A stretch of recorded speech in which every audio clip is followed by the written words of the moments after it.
Arcadian Vanguard presents the Wrestling News and your daily wrestling newscast for Wednesday, January 31st, 2024. Good morning, I'm Mike Sempervive.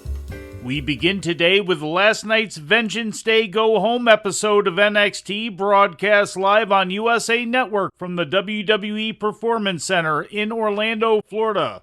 The show closed with an in-ring promo involving NXT champion Ilya Dragunov and his opponent for next weekend's Vengeance Day, Trick Williams.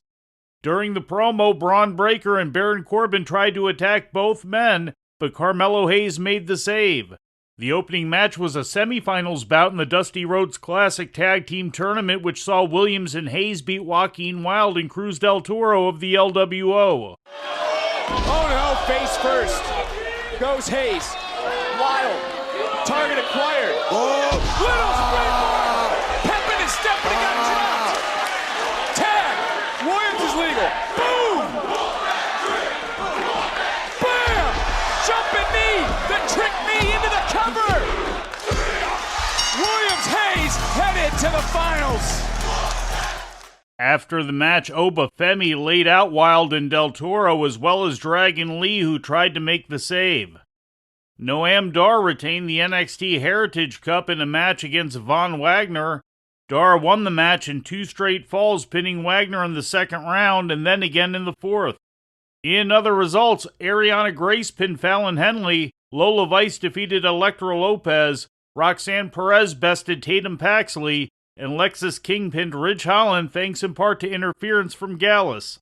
After the match, Gallus attacked Holland, Pillmanizing his leg. The show also featured a wild brawl throughout the Performance Center between Donovan Dijak and Joe Gacy, ending with Dijak appearing to throw Gacy off the roof. NXT GM Ava Raine agreed to sign the two men to a no disqualification match. In ratings news, last Monday's Raw drew a total audience of 1.909 million viewers according to WrestleNomics. That's an increase of 13% from last week's audience of 1.686 million. The rating in the key 18 to 49-year-old demographic was a .61, which was also up from last week's .55 key demo rating. AEW Collision experienced record low numbers for last Saturday night's show, which ran against the Royal Rumble.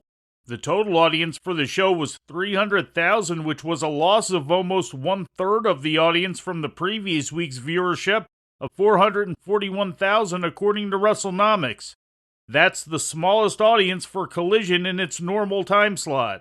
The rating in the key demographic was an all-time Collision low of .06, a drop of 50% from the previous week's key demo rating of .12.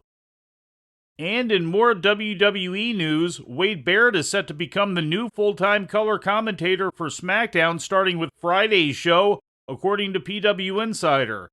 Barrett would join Corey Graves, who has reportedly been shifted to the play-by-play position. Michael Cole had served as the lead SmackDown announcer last week as a temporary replacement for Kevin Patrick, who was released by WWE. Going forward, Cole would continue as lead announcer on Monday Night Raw alongside the newly returned Pat McAfee, who replaces Barrett on the show. And before we leave you today, we'd like to remind you that however you consume your content, you can find the wrestling news 24 hours a day and 7 days a week across social media. On Twitter, follow us at Wrestling News AV. Our Facebook page is also Wrestling News AV.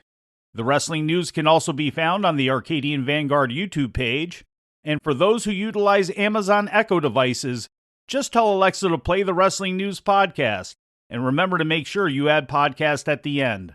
Once again, for daily updates, breaking news, and more, follow the Wrestling News across social media. And that's the news for today.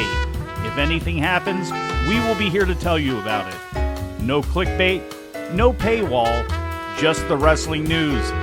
The Wrestling News is a division of Arcadian Vanguard, and the Wrestling Newscast is a production of the Arcadian Vanguard Podcast Network.